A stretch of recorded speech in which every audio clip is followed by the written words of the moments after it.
Dentro do universo observável, a nossa Via Láctea inteira, com 400 bilhões de estrelas e 3 trilhões de planetas, nós somos menos que uma bactéria no universo. Né? Do que nós somos menos. A Via Láctea inteira. Que a Via Láctea ela tem um tamanho que, se você andar na velocidade da luz, são 100 mil anos-luz para você andar de uma ponta a outra. Pra você ter ideia do tamanho. Possível de chegar. E aí eu falo assim, por que o ser humano tem que ter uma pós-vida? Por que o ser humano tem que ter... Então, assim, não que eu estou desfazendo da crença, eu só estou querendo mostrar como nós somos insignificantes perante o universo, nós somos totalmente contingentes perante o universo, e eu acho que às vezes o ser humano ele se superestima demais, né? E eu acho que isso que causa os grandes males da humanidade é isso, a superestimação do ser humano com relação a ele mesmo. Maravilha. Mas você pulou um negócio aí, que por que as pessoas fazem essa pergunta? Porque assim, olhando estatisticamente, realmente, o Sol, ele é em volume grande, né? Mas é muito pequeno, é uma estrela de quarta grandeza. Então, e a Terra perto do Sol, Nada. né, em termos de massa, acho que é 130 mil vezes, 300 mil vezes o Sol, né? Em termos de volume, aí vai para esse número maior, porque o Sol não tem massa. O Sol é um monte de explosões atômicas e de energia. E não dá para entender que tem um universo dessa dimensão, que a gente nem sabe direito como que é essa dimensão, né? E cada vez que vem aí vem um lado que eu falei da ciência, porque o laboratório, ele está preso à tecnologia. Então, um laboratório na época de Newton era absolutamente diferente do laboratório de hoje. Então, você consegue descobrir e entender coisas, como você falou aí, das subpartículas atômicas, né? Que geram incertezas. A mecânica quântica é baseada na incerteza, é o princípio da incerteza de Heisenberg. Então, você não consegue definir as coisas, até porque você não consegue medir sem interferir. Exato.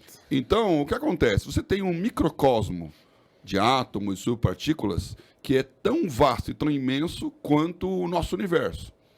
E nós temos esse universo que é tão vasto quanto imenso, como se nós fôssemos uma partícula, né? Sim, eu lembro quando eu entrei na faculdade, um amigo meu veio com essa teoria. Ele falou, isso faz tempo já, hein? Ele falou, quem garante que nós não somos uma barra de chocolate dentro do estômago de um... Entendi. Ou uma célula. Que tem aquele filme antigo, não é da sua época, mas o professor vai lembrar, o MIB, né? O Homem de Homem de Preto. Preto, Que fala eu vi assim, demais. e no final ele fala, humano, sempre com a sua visão limitada, né? E aí o cara chuta a porta, o mundo inteiro tá dentro de uma gaveta de armário de uma outra... É isso. No locker de uma estação de Exato, trem. exatamente. Então o que acontece aí? A diferença é que nós, seres humanos, dentro dessa criação humana, tentando fazer essas perguntas, vamos descobrindo as coisas. Então a nossa inquietação é que não tem origem, porque os outros animais não têm essa inquietação.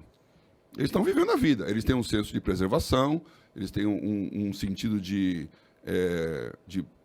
eternidade através da procriação, que isso está em todos os animais, né?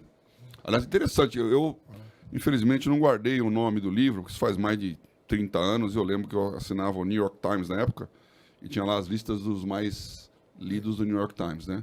E o livro que estava nessa parada aí, ele falava sobre eternidade. E não era um cristão.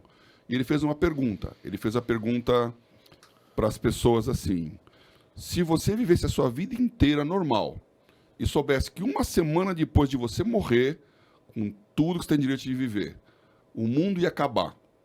Esse conhecimento de que o mundo todo vai acabar uma semana depois de você morrer, afeta a sua maneira de viver? E a resposta, sim. Por quê? Porque eu tenho meu filho, a estrutura, quer dizer, se o mundo vai acabar, eu já vou me preparar aqui, eu já faço um monte de coisa, não faço outras e tal. Aí ele falou, vamos mudar a pergunta. Se você souber que quando você morrer, a partir do momento que você morre, não nasce mais nenhuma espécie humana. Ou seja, isso até virou filme. Um vírus causa uma infertilidade e ninguém mais vai nascer a partir do momento que você morre. Ou seja, os seus filhos, os seus conhecimentos, a última geração. Eles vão continuar vivendo a vida deles normal, mas ninguém mais depois. Então, estendendo um pouco a pergunta, isso altera a sua maneira de se comportar? E a resposta, de novo, é sim. Por quê? Porque por que eu vou estudar a cura do câncer se daqui a 100 e tantos anos não vai ter mais câncer? Para que eu vou fazer uma composição de uma música se eu sei que ninguém mais vai ouvir aquela música? Então, nós temos dentro de nós um senso de eternidade, que isso nos separa dos outros. E é o que o Salomão fala em Eclesiastes 3, que Deus colocou no homem um senso de eternidade. Então, ele perscruta o mundo perguntando para onde eu vou, o que acontece. E ninguém explica por que isso. Essa curiosidade que nos obriga a sermos eternos. Mas não porque vamos viver eternamente, que inclusive eu acho que isso aí é um terror, né? Aliás, Isaac Asimov, o homem bicentennial. É horrível você imaginar que você nunca vai morrer. A morte, ela faz parte da vida. Inclusive, tem uma história sobre isso nesse livro de mitologia grega.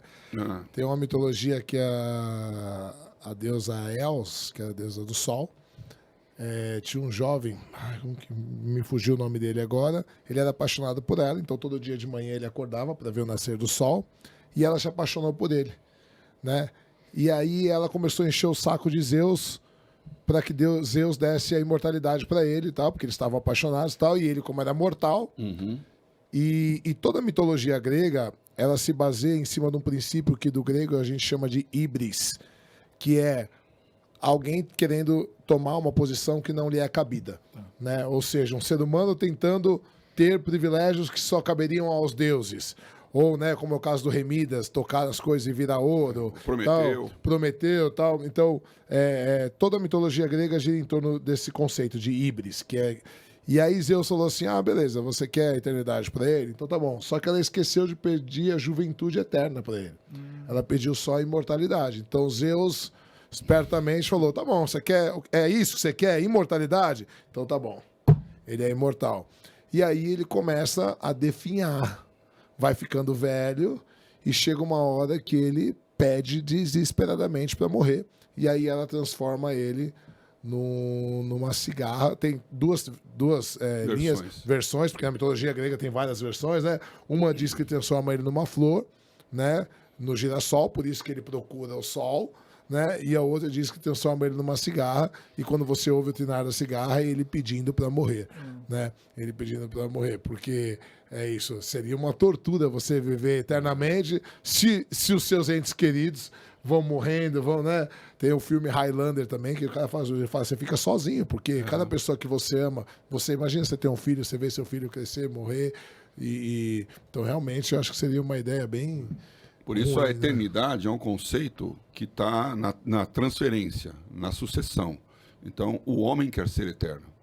E aí ele vai se perguntar. Então, não tem nenhuma sociedade humana que não pressuponha um Deus. Sim.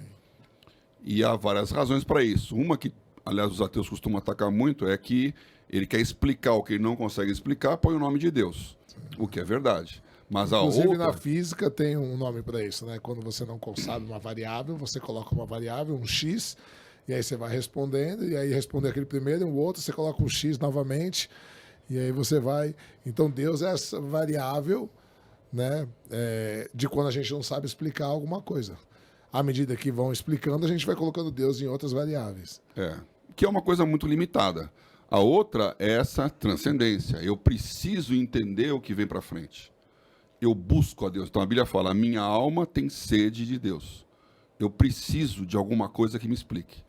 Eu acho interessante quando você fala assim, para mim tá bom, eu morri, extinção, né? Então você acredita que morreu, acabou. Morreu, acabou. Agora o ser humano não é assim, não. Ele precisa de algo mais para poder entender. Eu concordo com o que o senhor falou. Não existe na história da humanidade... Aliás, tem uma tribo na Amazônia, que é os Piranis, que eles teoricamente são ateus, mas assim, não são totalmente. Eu fui pesquisar, o pessoal falou, não, eles são tal, mas eles têm algum tipo de transcendência. Eles não têm a ideia de um criador só, mas eles têm uma ideia de transcendência de alguma maneira. Não existe na história da humanidade, inclusive eu falo isso no meu livro, nenhuma sociedade, grupo, por mais isolado que seja, que não creia em alguma divindade, né? Ou seja, realmente o ser humano, e aí eu fui num outro podcast, e a gente estava falando sobre isso, e o rapaz, ele é muito ateu, e ele é novo, então ele é daqueles ateus que dizem, não, religião, não, sei o que, faz mal, e eu falo para ele, calma, filho, calma, falo pra ele. A hora que você for ficando mais velho, você vai entender que nem tudo é preto no branco, né? Tem muita coisa que você vai aprender que não dá para explicar, né? E aí eu sou muito fã desse cara aqui, que é Nietzsche, né? Uau, tô Nietzsche, vendo mesmo, hein? Está nítido. Está nítido. Boa, nunca tinha ouvido essa. Está nítido. E Nietzsche é engraçado porque Nietzsche ele era um ateu e ele tinha uma briga com o cristianismo ferrenha. Tanto que ele tem um livro chamado O Anticristo. E na biografia dele, ele nomeia a biografia de Esse Homo. Esse Homo do latim significa eis o homem. E ele, como ele era filólogo, né? Filólogo é não era filósofo, palavras, né? Ele estudava os documentos antigos, né? E ele faz esse jogo de palavras, só que ele não explica. Então você tem que conhecer de latim, de grego, para entender algumas coisas que ele fala. Então, eis o homem é a frase que Pôncio Pilatos fala quando ele apresenta Jesus para a multidão, porque Pôncio Pilatos ainda tenta salvar Jesus, né? Ele apresenta Barrabás e Jesus e fala assim, qual dos dois vocês querem que saia? Esse daqui que é criminoso, que é conhecido, ou esse daqui que eu não... Porque ele fala, eu não vi mal nele, né? E aí o povo, Jesus tá... E aí ele, né, lava as mãos. Então, quando Nietzsche, ele faz uma autobiografia colocando eis o homem, e ele começa a biografia dizendo assim, guerrearei com o cristianismo, né? Ele se coloca em pé de igualdade com o cristianismo, porque ele fala, uma guerra só existe entre forças equivalentes. Porque quando um é muito mais forte, o que tem é um massacre, né? Então... Nietzsche não é nem um pouco arrogante, né? Nem um pouco. Inclusive, se você começar a ler o livro dele, Esse Homo, os capítulos é assim, por que sou tão inteligente? Por que escrevo livros tão bons? Porque é nesse nível. Assim. Porém, por incrível que pareça, ele gostava de Jesus. Foi o que a gente falou. Ele não gostava do fã-clube. Né? O fã-clube que incomodava ele. Né? Porque ele falava assim, o único cristão morreu na cruz. O único cristão, ele morreu na cruz. Por que eu comecei a falar sobre Nietzsche? Porque Nietzsche, ele fala que as pessoas usam a ideia transcendente como uma muleta metafísica. Né? Então, como eu penso, né? Como eu penso. Para mim, morreu, acabou. Só que realmente o ser humano, eu acho que por ter o lóbulo frontal mais desenvolvido que os animais, ele necessita de respostas. O ser humano, ele tem uma necessidade de respostas, né? Você pode ver uma criança, hoje, uma criança de 3 para 4 anos, meus filhos já estão mais velhos, mas essa idade, que é a idade do porquê, ela chega a fazer 400 vezes em um dia a pergunta por quê. 400 vezes.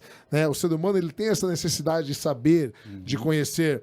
E aí a gente diz na filosofia que o filósofo é uma criança. Por quê? Porque ele nunca para de perguntar o porquê.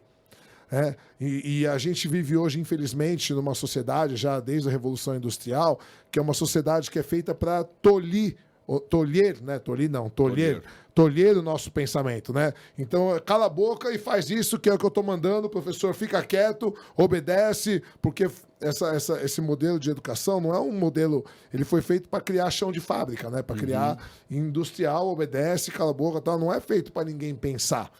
Né? E aí, se você parar para pensar que os políticos, eles que têm o poder de investir na educação, se falar Paulo Freire diz assim, né? E eu não sou nenhum, adepto de Paulo Freire, mas tem coisas que ele fala que eu acho muito legal. Ele fala assim, você esperar que os políticos invistam em educação para que o povo tenha mais cultura e tire os políticos de lá, você é muito inocente, né? Você achar que isso vai acontecer. Então, eu realmente acredito que o ser humano, ele tem essa necessidade de resposta. E aí, quando ele não acha, o que ele cria? Ele cria uma transcendência. E aí, Nietzsche, ele vai chamar essa transcendência de muleta metafísica. E a muleta não é uma coisa ruim. Ao contrário do que a maioria dos ateus fala. É por isso que eu digo que eu sou um ateu não praticante. Né?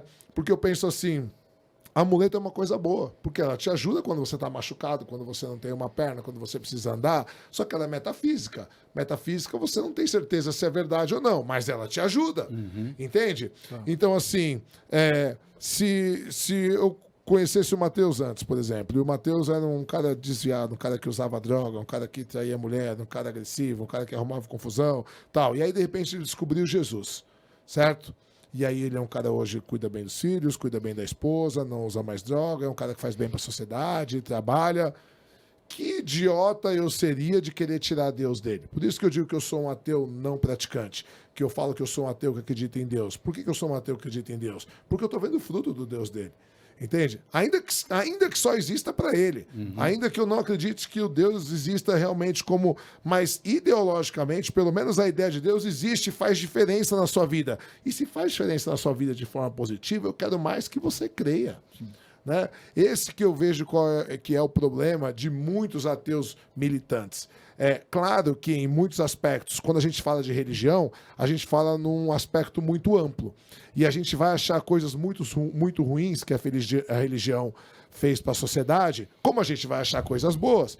E aí eu vou ter que remeter a uma fala do professor Cortella, e ele fala assim, a religião não é coisa de idiota. Religião é coisa de gente. Não, religião não é coisa de gente idiota, ele fala. Religião é coisa de gente. É que tem gente que é idiota e tem gente que não é idiota. Então, eu acredito nisso. Entende? Eu acredito que a transcendência ela serve como uma muleta metafísica, quando a gente não consegue lidar com o que a gente tem por agora. Por exemplo, a perda de um filho. Né? Eu tenho 2 filhos, eu sou apaixonado dos meus filhos, eu que levo na escola, eu que busco. Inclusive, o Matheus pediu para eu chegar mais cedo, eu falei, cara, não dá porque eu levo meus filhos no futebol e depois eu tenho que deixar eles na escola. Todos os dias, desde que eles nasceram. Eu faço questão. Meu filho tem uma lição para entregar na quarta. Ontem a gente já terminou. Começamos no domingo, ontem já sentei, filho, vamos terminar a lição aqui? Então eu estudo com os meus filhos todos os dias, eu levo no jiu-jitsu, eu levo no futebol, eu levo na escola, eu busco. Então, eu tenho um amor, um carinho pelos meus filhos que é incrível. Se acontecer alguma coisa, um acidente, Darwin me livre, e, por exemplo, eu perca meus filhos, como eu não acredito em nenhuma transcendência, a minha vida perde sentido. Entendi. Agora, quem tem fé, e nesse ponto eu digo, eu tenho inveja de quem tem fé. Tem um corte, inclusive, no outro podcast que eu falei isso. Eu tenho inveja de quem tem fé, eu não tenho raiva, muito pelo contrário. Porque, para mim, eu acho muito arrogância dos ateus, que eles se acham superiores, que tem ateu que se acha superior. Eu acho o contrário. Eu acho que quem tem fé é superior. Por quê? Porque você tem uma esperança que eu não tenho. Se você perder seus filhos, você tem uma esperança de reencontrar seus filhos. Entende? Então você vai conseguir viver bem melhor que eu. Porque se eu perder meus filhos, eu não tenho essa esperança. E aí minha vida... A única coisa que me daria mais sentido é se eu perdesse um só e eu pudesse cuidar do outro. Porque se eu perdesse os 2, para mim a vida perderia sentido. Então, você tá definindo esse conceito dessa eternidade. Então, eu gosto de quem tem, como você faz aí, um ateísmo aberto. Porque é melhor, a Bíblia fala isso, né? É melhor ser frio do que morno. Sim. Então, se eu sou frio, eu estou questionando. Como não eu estou fosse questionando. nem frio nem quente, se fosse morno, O morno é da minha vomitado. boca. O morno é vomitado. Por quê? Porque ele se contenta. O morno é a classe média. Ele está achando que está tudo resolvido.